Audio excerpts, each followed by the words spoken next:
नमस्कार मंडळी, चला तर पाहूयात मजेशीर जोक्स। पुणेरी आजोबा रुग्णालयात जातात।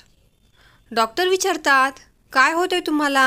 आजोबा, फी कमी घेणार असाल तर सांगतो, नाहीतर शोधा तुम्हीच। बायको आपल्या नवऱ्याला विचारते, सकाळी मी झोपेत असताना माझ्या अंगावर पाणी का ओतलं तुम्ही? चिडून बायकोला उत्तर देतो, तुझ्या बापाने सांगितलं होतं, माझी पोरगी फुलासारखी आहे, तिला कोमोजू देऊ नका।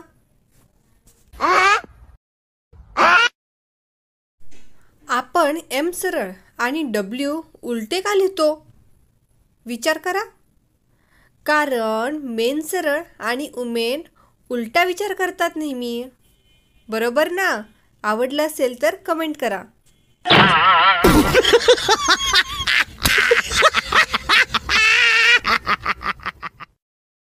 मनी, काय करतोस? मन्या उत्तर देतो, शेंगदाणा खातोय। मनी, एकटा एकटा? हां। मन्या, 10 रुपयाच्या शेंगदाण्यात भंडारा करू का?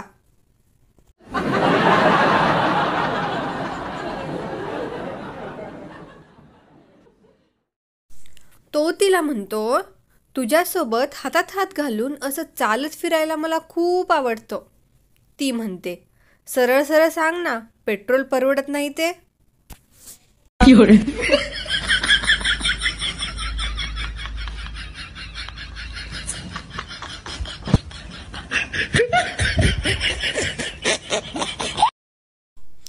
पत्रिका मुलाची आणि मुलीची नव्हे, तर सासू आणि सुनेची जुळली पाहिजे, संसार सुखाचाच होईल। मुलाचं काय, तो कोणत्याही परिस्थितीत जुळवून घेतो बिचारा।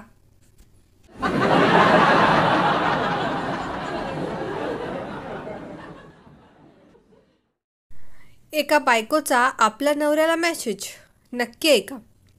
माझा तुमच्यावर खूप विश्वास आहे, पण लक्षात ठेवा, माझा विश्वास आणि तुमची हाडे एकदाच मोडतील।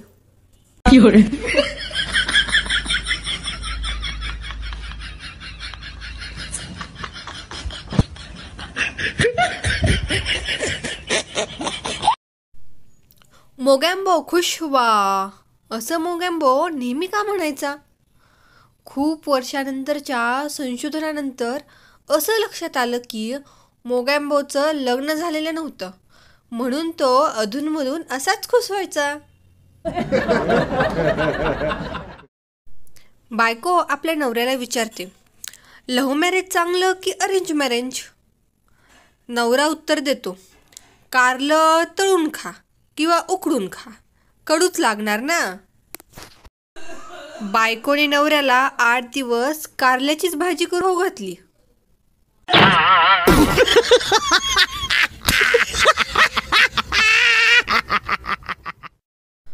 तुम्ही जर 4 चौघात ताठ मानेने बसलेले असाल तर एकतर तुमचा नेट पॅक संपलाय, नेटवर्क कव्हरेज नाही, किंवा बॅटरी डाऊन झाली आहे, बाकी काही नाही।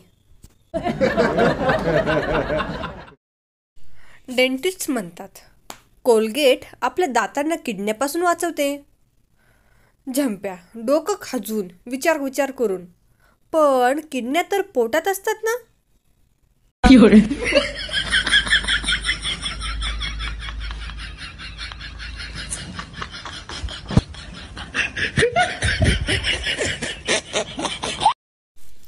प्राण्याच्या दवाखान्यात एक वेगळीच गंमत असते।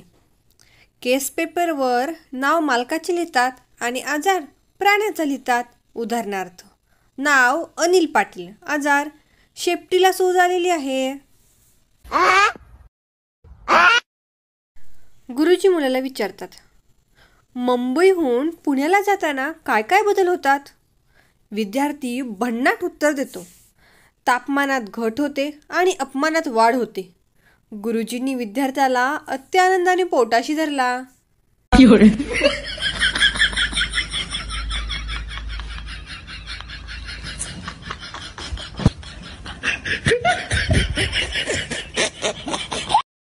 तर मित्रांनो, असे छान छान जोक्स ऐकण्यासाठी चॅनलला सबस्क्राईब करून नक्की ठेवा आणि ह्या व्हिडिओला एक लाईक नक्की द्या।